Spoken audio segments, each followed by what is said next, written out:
cars, cards, cameras, and cubes. That's what we're doing today. Let's get into it. First things first, I'm going to talk about my BMW. I have a lot planned for it. We'll just go with that for now. Planned. But one of the things is a manual swap. In the manual swap, there is a shifter linkage that I need to get from this brand, Garagistic. They have treated me well in the past. I've got all my parts from them of BMW specific stuff than the OEM, where the OEM isn't the best. I got an email like 2 weeks ago, like, hey, we had an issue with some of these linkages and they aren't torqued to spec. I'm like, okay, it's a weird email to get. I don't know if it's even real. I just said, yeah, I haven't installed it in my car. They sent it a brand new one to me and they were like, just send it back. We included a shipping label so you don't have to do anything. I'm like, well, that's pretty cool. I'm good with that. So now I have this package and I'm going to go bring it, and you guys are going to come along with me for that journey. See you in the car. Oh yeah, here we go. Car time.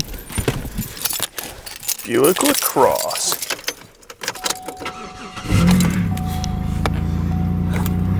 Oh man, I'm a little low on gas. Nah, we're good. We can make it to the post office. Let's get it. I forgot the package. They call me Tow-Mater the way I back into some stuff. And we're off. Don't worry. My package right there, and I'm going to send it. Let's get to the office. Guys, check it out. Cybertruck. So cool. I am on my way to go get some gas. That's about it. I'm taking the back road. I realized I could probably just drop the package off in my mailbox, but where's the fun in that? I need to get out of my house. That's the fun part. See you at the gas station. 363 miles, 36 degrees. Number.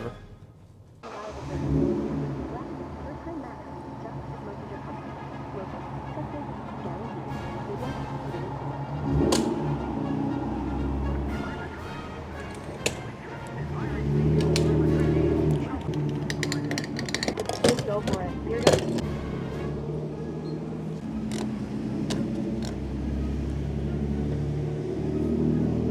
I was running her low, holy cow. 16.3 gallons. Do the math quick. What is that in miles per gallon? How much did the Buick LaCrosse get in mile per gallon? Thanks. Anyway, we're going to AutoZone for my oil. We're getting my oil for this car because we're at one bubble. Only one bubble. We need at least 3 bubble. So I'm going to buy 5 quarts. We got the oil. 5W30. Castrol, high mileage. Exact same. They don't keep it in the back of the store. They keep it right up front because I probably have a car that just burns oil. So they wanted to be super easy for you to find, which made it harder for me to find. How ironic. We're popping the hood. Hood popped. Take one of these small ones, and then you fill it up using the big one. And then when we get over to the car, it's way faster. My hands are cold. Pop there, pop there. We're good.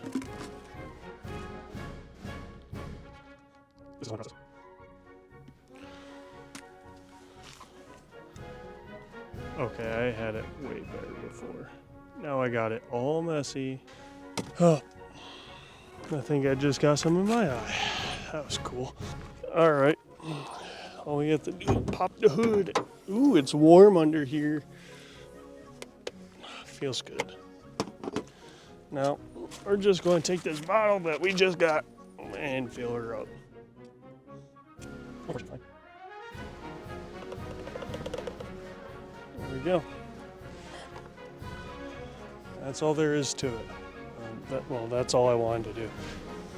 Alright guys, now we're at the next part of the video where I'm going to talk about cards. What kind of cards? Playing cards. I like playing cards and I have a very small collection that I want to show you guys.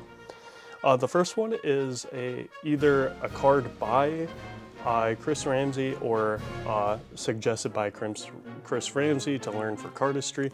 This is my first deck of cards. It's the oldest. I know a little bit about flourishes, not a lot. I can't do too much, but these cards are really broken in, so kind of hard to control.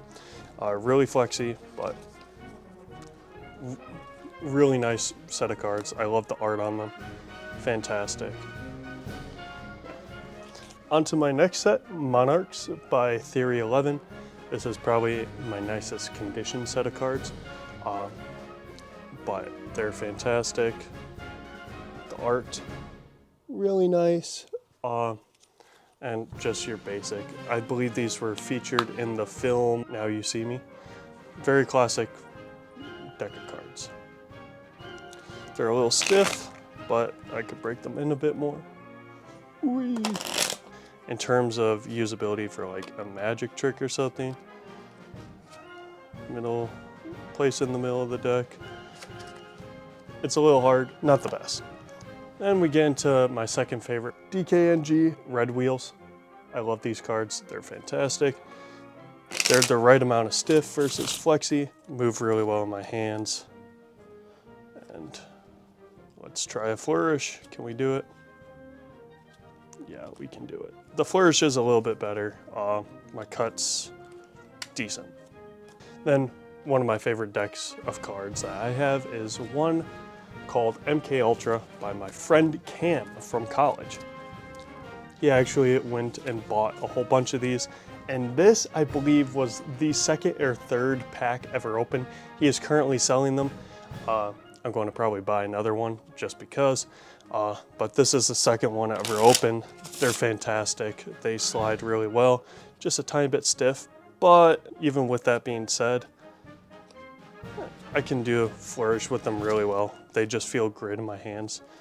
Definitely made with cardistry in mind. They slip against each other really well. For magic tricks, they wouldn't be great because you can read the card. Each one is unique and different, so not bad, but they feel great, and you probably wouldn't be able to tell if I were to shuffle something in. That's that. All right, so next up on the docket, camera equipment. Yeah, I'll just start off with what camera I'm using and what cameras I actually have. My main camera is a Sony a7 IV. The a7 V just came out, but whatever. There's not really that big of an upgrade. Maybe 4K 120, but it's cropped, so if I'm going to get a new camera, it's going to be like an FX3 or maybe Sony ZV-E1. I want something more small and compact, something that's better suited for vlogging and traveling as compared to this big setup. I just recently bought a Sony f2.8 16 to 35mm GM2. Got a really good deal on it, found Facebook Marketplace, so that's what I'm currently recording with. I just got brand new camera backpacks. Here's the camera backpack. Whatever that brand is. It was the only one that actually had a nice organization system in it. Had a nice access port for cameras on the side, so like when I wear it, I can use it. And this was the only one that could actually hold all my stuff. Next up, GoPro. You guys have seen footage from this very long time on my channel. Next is my lens, my Sigma 24 to 70 f2.8 second battery, and then film. Guess what the film's for? You guess it, my film camera. This is an Asahi Pentax Spotmatic. It works as far as I can tell. Everything works on it just fine. I've taken a few pictures. I'm going to have to get that developed. And then I also have, what's on it, you ask? 135mm f2.8. It's a prime lens, and I can actually put this onto my camera using this adapter. It's all threaded mount, so it's a little weird, and it's a really thick one, so it's like more effectively a 200mm. The only other camera I have right now is my Ricoh KR5. I bought that one for $5 plus $5 per lens. This one was $10 together. So yeah, that is my setup. I have my microphones right in there. My car mount, I think I've had it in 1 or 2 videos before. I haven't really used it too much. And then just my cleaning supplies. That's all for my cameras. So up next is going to be solving my Rubik's Cubes, specifically the Scan 12 or 13, can't remember. I haven't had a competition in a few years and I really have not been solving, but something I kind of want to get back into and I want to share where I am with you guys. So let's get at it.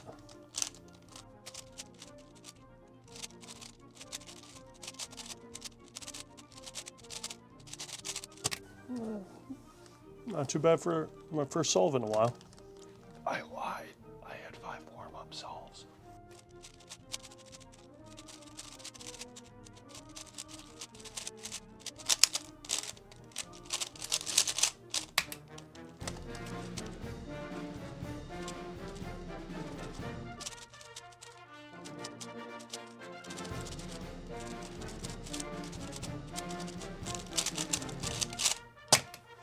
That was bad.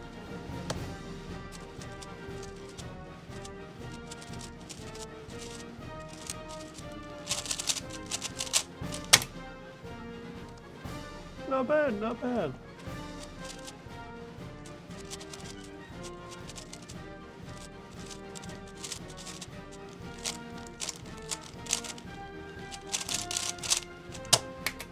My average of 5 is 29.12. Sub 30. Let's go. I'll call that good. Anyway, thank you guys for watching the videos. Love you. Bye.